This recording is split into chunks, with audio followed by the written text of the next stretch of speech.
مکتوب فارسی حضرت میاں فضل الدین کلیامی۔ حضرت فقیر میاں فضل الدین کلیامی اپنی حیات مبارکہ میں اپنے دست مبارک سے خلق خدا کی خدمت اور ان کی مدد اور اعانت کے لیے وقتاً فوقتاً صاحب اختیار کو خطوط بھی تحریر فرمایا کرتے تھے، اور یہ وہ زمانہ تھا کہ جب بر صغیر میں فارسی زبان رائج تھی۔ حضرت کلیامی سرکار کی بچپن میں جب حضرت شاہ سلیمان تونسوی سے ملاقات ہوئی تھی تو آپ نے حضرت کلیامی سرکار سے جب تعارف کا پوچھا تھا تو آپ نے ارشاد فرمایا تھا کہ ہم علاقہ راولپنڈی کے باسی ہیں اور صرف دیوان حافظ شمس الدین شیرازی پڑھتے ہیں، اور اس کے علاوہ ہمارا کوئی کام نہیں۔ اس بات سے یہ ظاہر ہوتا ہے کہ حضرت والا نہ صرف فارسی زبان سے آشنا تھے بلکہ فارسی زبان پر مکمل عبور حاصل تھا۔ جب ہی آپ صاحبان اختیار کو مکاتیب فارسی زبان میں تحریر فرمایا کرتے تھے، اور یقیناً وہ مکاتیب مبارکہ سفر کرتے ہوئے آج بھی کسی کی ملکیت میں ہوں گے۔ بسیار کوشش کے باوجود بھی ہمیں حضرت کلیامی کے دست مبارک سے تحریر جملہ مکاتیب تک رسائی نہ ہو سکی، اور اگر ایسا ہو جاتا تو یقیناً حضرت شہنشاہ کلیام کے مکاتیب کے حوالے سے ایک علمی و تحقیقی کام منظر عام پر آ جاتا۔ فارسی مکتوب کو ہم نے گلستان فضل کے صفحہ نمبر 52 سے لیا ہے، اور پھر اس پر تحقیقی انداز میں کام کرتے ہوئے اس خط مبارک کو ایک مخطوطہ شناس شخصیت کو ارسال کیا، جنہوں نے اس کو پڑھنے کے بعد اس کی فارسی تحریر کا متن ہمیں ارسال کیا۔ ہم نے فارسی متن پڑھنے کے بعد اس پر مزید تحقیق کے لیے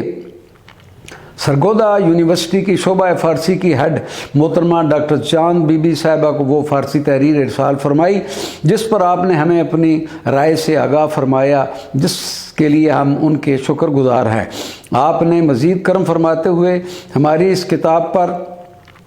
اپنی تقریر بھی ارسال فرمائی۔ ماہر زبان فارسی head of Persian department Sargodha university نے اس مکتوب پر اپنی جس رائے کا اظہار فرمایا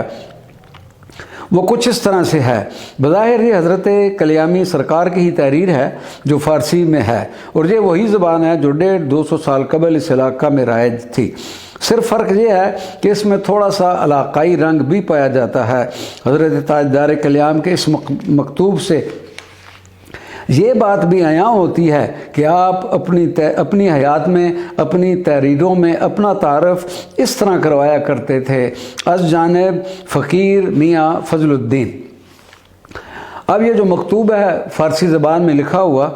اس کا ہم فارسی متن بھی ہم پڑھ دیتے ہیں۔ سعادت و عقیدت نشان تحصیلدار صاحب منشی کشن دیال در حضور الہی محفوظ باشد، از جانب فقیر میاں فضل الدین بعد از دعائے ترقی درجات واضح ولام باشد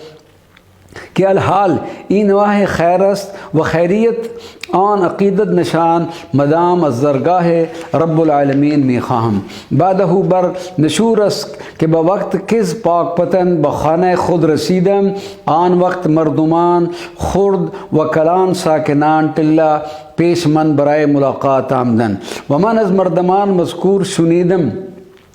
کہ زمین میان غلام قادر چند مدت گزشتے قبضہ بر زمین مذکور آن ہمہ مردمان فرمود کہ 40 سال گزشت کہ بر زمین مذکور قبضہ دارد، لہذا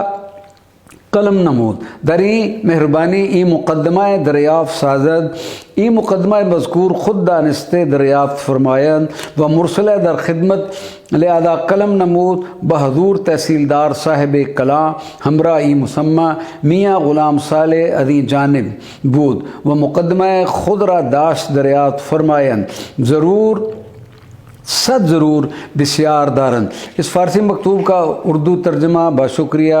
ڈاکٹر سیدہ چاند بیوی۔ سعادت و عقیدت نشان تحصیلدار منشی کشن دیال صاحب، اللہ تعالیٰ آپ کو محفوظ رکھے۔ اس فقیر میاں فضل الدین کی جانب سے بعد از دعائے ترقی درجات واضح ولامے رہے کہ ابھی تک ہماری طرف سے سب خیریت ہے، الحال اور آپ کی خیریت کا درگاہ رب العالمین سے درخواست گزار ہوں۔